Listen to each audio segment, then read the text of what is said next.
Hi viewers, welcome to our channel. రీసెంట్గా విజయేంద్ర ప్రసాద్ గారు ఒక ఇంటర్వ్యూలో చెప్పడం చూస్తున్నాం.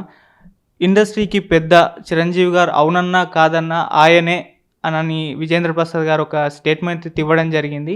మరి నిజంగా చిరంజీవి గారు ఇండస్ట్రీకి పెద్దనా లేదా? సో ఈ అంశం మీద డిస్కస్ చేయడానికి ప్రజెంట్ మనతో పాటు బందూక్ మూవీ డైరెక్టర్ లక్ష్మణ్ మురారి గారు ఉన్నారు. వారితో ఒకసారి డిస్కస్ చేద్దాం. సార్ నమస్కారం సార్. నమస్తే సార్, మరి విజయేంద్ర ప్రసాద్ గారు చేసిన ఈ ఇచ్చిన ఈ స్టేట్మెంట్ పైన మీ ఒపీనియన్ ఏంటి? చిరంజీవి గారు పెద్ద అని విజయేంద్ర ప్రసాద్ గారు అన్నారు. హర్షించదగ్గ విషయమే.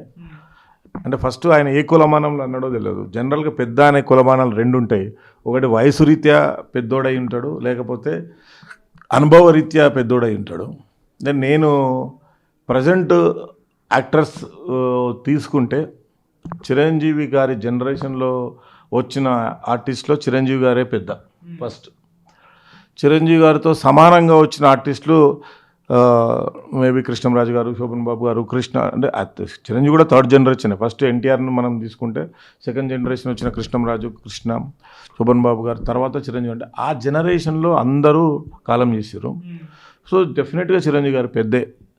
అలా కోణంలో తీసుకుంటే వయసు రీత్యా ఇంకా కూడా అంత ఇమేజ్ ఉన్న ఆర్టిస్ట్ ప్రకారం తీసుకుంటే డైరెక్టర్స్ ఉండొచ్చు, లేకపోతే ప్రొడ్యూసర్లు చాలా దూరం అయిపోయారు.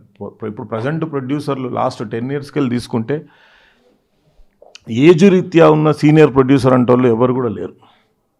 ఏజ్ రీత్యా అందరు చిరంజీవి గారి కంటే చిన్న వాళ్ళే. మేబీ డైరెక్టర్స్ ఉంటే యాక్టివ్ కూడా లేరు వాళ్ళు. సో యాక్టివ్గా ఉన్న చిరంజీవి కంటే పెద్దోడైతే లేడు. సో ఆ కోణంలో అంటే చిరంజీవి గారు కన్ఫామ్గా నేను విజయేంద్ర ప్రసాద్ గారితో ఏకీభవిస్తున్నాను. ఇంకొకటి అనుభవ రీత్యా అనుకుందాం. అనుభవ రీత్యా కూడా చిరంజీవి గారు డెఫినెట్గా పెద్దనే. ఒక 155 సినిమాలు పూర్తి చేసుకొని ఇది సూపర్ స్టార్గా చిరంజీవి గారు స్టార్టింగ్ మేబీ ఒక 10-15 మూవీస్ తర్వాత ఈ బికమ్ ఎస్ ఎ స్టార్. అప్పటి నుంచి తను లెజెండరీ సాగుతూనే ఉంది. సో ఆ కోణంలో తీసుకున్న చిరంజీవి గారు పెద్దనే. పెద్దరికం అర్హుడు అంటే ఎలా అంటామంటే ఏదన్నా సమస్య వస్తే ఇద్దరిని కూర్చోబెట్టి మాట్లాడడం అనేది పెద్దరికం. ఒక్కరి సైడే మాట్లాడి వాళ్ళకి ఇండైరెక్ట్గా చేయడం అనేది వ్యక్తిగతం. తన సహచరుడు అంటే మోహన్ బాబు అనుకోవచ్చు. మోహన్ బాబు గారు కూడా లెజెండరీ, కాకపోతే తన విభిన్న పాత్రలు చేస్తుండే. యాజ్ ఎ హీరోగా వెరీ లెస్ క్యారెక్టర్స్. ఆయన హండ్రెడ్స్ ఆఫ్ మూవీస్ ఈ డిడ్, 1000 సూపర్ డూపర్ హిట్స్ ఉన్నాయి ఆయన కెరీర్లో కూడా. సో సమకాలీనుడు అంటే చిరంజీవి మోహన్ బాబు గారు ఇప్పుడు.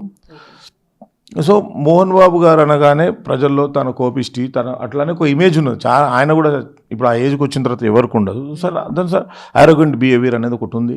అదంతా పక్కన పెడితే చిరంజీవి గారు పెద్దరికం చేసుకోవాలనుకున్నప్పుడు పెద్దోడు అనే మాట విజయేంద్ర ప్రసాద్ గారు లాంటి ఒక గొప్ప వ్యక్తి, ఒక పెద్ద రైటర్ చెప్పినప్పుడు తాను స్వీకరించి అవును నేను పెద్దరికంగా ఉంటాను అని భరోసా ఇస్తే మాత్రం చాలా మంచిది. యాక్చువల్గా నీకు కరోనా టైంలోనే ఈ కేమ్ బ్యాక్, ప్రతి ఒక్కరికి తన రేంజ్ సహాయం చేస్తూనే ఉన్నాడు.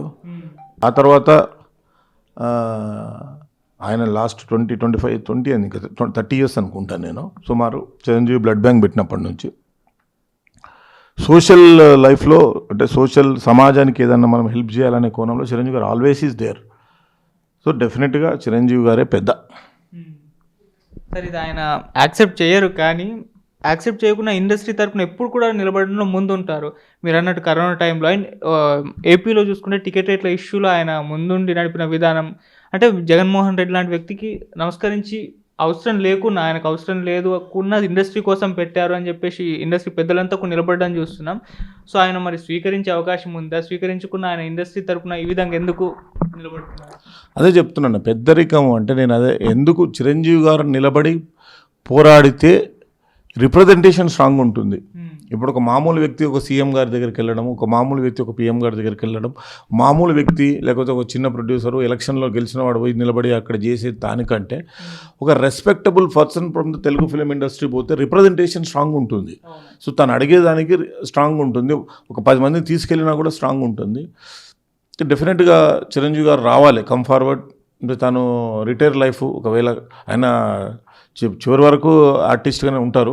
ఉన్న దాంట్లో కూడా ఇంకొంచెం టైం మన ఫిలిం ఇండస్ట్రీ కోసం టైం స్పెండ్ చేసి ఇంకా అటు ప్రొడ్యూసర్లకి, అటు ఆర్టిస్టులకి, టెక్నీషియన్స్కి అందరికీ సపోర్టివ్గా ఏదైనా ప్లాట్ఫామ్ క్రియేట్ చేస్తే దట్ విల్ బీ గ్రేట్ అంటే చాలా పెద్దగా ఎక్స్పెక్ట్ చేస్తున్నాం చిరంజీవి గారి దగ్గరికి వెళ్ళి, అది కూడా వస్తుందని ఆశిద్దాం. సో అంటే దాసరి గారి తర్వాత ప్లేస్ అనేది అలాగే ఉండిపోయింది. మరి చిరంజీవి గారు తీసుకుంటారా? ఒకవేళ ఆయన పెద్దగా అగ్రీ అయితే చేయడం లేదు, చాలాసార్లు అడిగి చూసారు కూడా. మరి ఇప్పుడు ఆ ప్లేస్ని చిరంజీవి గారు కాకుండా ఇంకెవరైనా రీప్లేస్ చేసే అవకాశం ఉందా? అంటే ఆ స్థాయి వ్యక్తులు, అదే చెప్తున్నాను. ఇప్పుడు మనకి ఎలా ఉంటుందంటే దాసరి గారు ఉన్నప్పుడు కూడా దాసరి గారు ఆయన కూడా కొంచెం ఆరోగ్యన్సీ అనేవాళ్ళు. కాకపోతే ఏంటిదంటే దాసరి గారు ఆయన విప్లవాత్మకమైన సినిమాలు తీసి ఎప్పుడు always is opposite to the government. తన దగ్గర ఒక రెవల్యూషన్ కైండ్ ఆఫ్ ఎమోషన్స్ ఉండేవి, స్టబాన్ పర్సన్ కాదు. సో దానికి తోడు దాసరి గారిని పెద్ద ఎప్పుడు చేశారనుకుంటున్నారు మీరు? ఫస్ట్కి వెళ్ళి ఎంత పెద్దగా ఉన్నా ఆయన ఒక పొలిటికల్ ఎంట్రీ తీసుకొని ఒక కేంద్ర మంత్రి అయిన తర్వాత దాసరి గారిని చేశారు. అంటే ఒక పొలిటికల్ యాక్సెప్టెన్సీ వచ్చిన తర్వాతనే దాసరి గారిని చేశారు. సో తాను కూడా ఏం చేసిండు అప్పుడు నాకు అప్పుడు I'm completely against with Andhra capitalism. So నాకు ఒక ఫ్యూడల్ లాగా కనిపించేవాళ్ళు. సో అప్పుడు నేను పెద్దగా వాళ్ళని పట్టించుకోకపోతుంటే